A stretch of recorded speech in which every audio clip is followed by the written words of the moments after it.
kwa mto.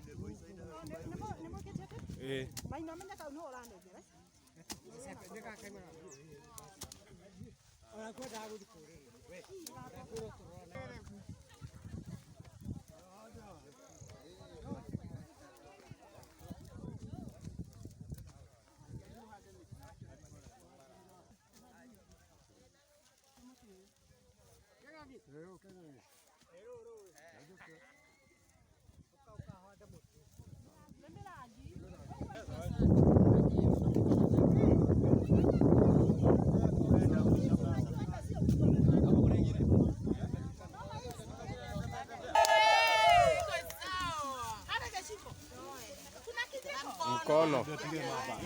Sababu ya uhai, kuwa na uhai ni kitu ya maana sana, si ni kweli?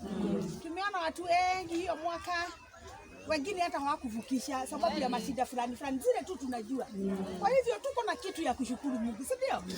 Hata kama kuna shida moja na pale, tuna kitu ya kuambia Mungu ni asante.